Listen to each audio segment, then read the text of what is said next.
Hello again, everybody. I'm back with another contract mission tutorial. This one is the rescue hostage contract. Now, I do have a video of me doing a rescue mission already, but that one did not have any voiceover, so I wanted to do another one for you, give you some commentary to kind of walk you through my thought process.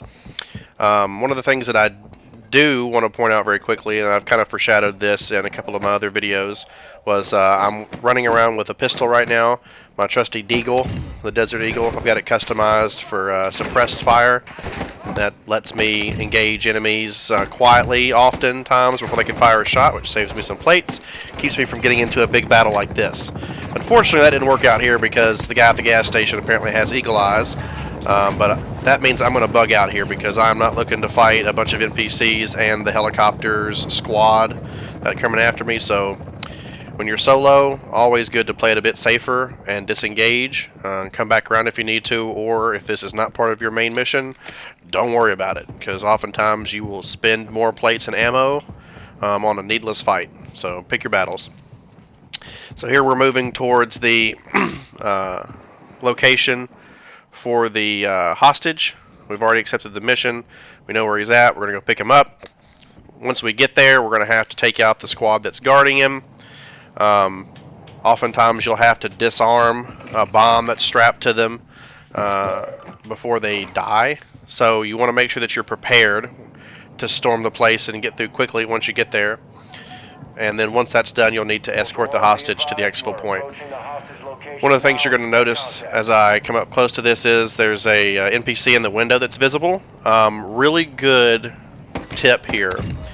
Anytime you're going into one of these hostage situation buildings or you're doing a stronghold, always check and see if there's windows that you can see through and if you can see the NPCs through them, because you can take those NPCs out ahead of time and it saves you a lot of trouble once you're in there. That's a very handy tip for the quest where you have to clear, I think it's 3 strongholds in under 15 seconds.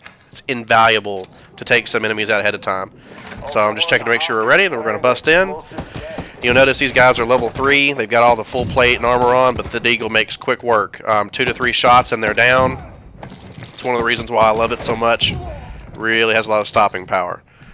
So we're going to continue making our way through. Another one here. There's the hostage on the floor there, yelling for help, and you can see there's a disarm explosive bar that's loading up. You need to save the hostage before that time runs out. I'm just trying to make sure that there's no one in the area that's going to hit me while I'm disarming this, because similar to the destroy supplies, you have to sit there and disarm it for a second. So you are a bit vulnerable when you're doing that.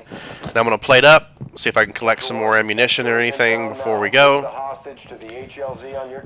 And you heard it says move them to the HLZ. One of the big benefits to this mission, it's actually a really good way to try and avoid operator fight at the end when you're trying to extract. The rescue hostage mission actually calls your own personal exfiltration helicopter. Like it's your own private hidden one. Now, players who physically see it come down can also come and challenge you and get on it, but it doesn't show up on the map as a exfil point. So it's a really good way to try and maximize your chances of getting away without a fight at the end. And if you're just looking to extend your kill streak, this is a good way to do it.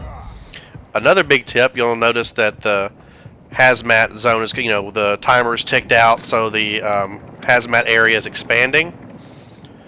The hostage will die if you don't pick them up. If they're on the ground, if they're not picked up, the hostage will die if they're in the radiation zone. But if you manage to pick up the hostage before the radiation zone hits, as long as you're carrying the hostage, they won't die. So you can actually exfil even in a radiated area, as if you're doing a hostage rescue mission, as long as you pick the hostage up before they get into the radiation zone. So this is a good way even to try and exfil within a radiation zone where you have even better odds of not getting into a fight with operators.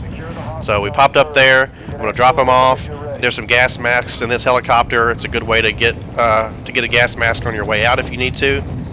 But that's it. We drop him off and he's good to go. Just make sure no one hops on for a ride as you go, and you're all done. It's pretty straightforward. Sometimes they make you climb hills like that and go really far, but not always. It can be shorter. It's just my luck that I always have to go halfway across the map, I feel like sometimes. But really, really good option for getting out quietly and continue your kill streak here. So if you got any questions, let me know. And if you got any recommendations for a better Desert Eagle loadout or your favorite loadout for pistols, put them in the comments. Alright, everybody. See you later.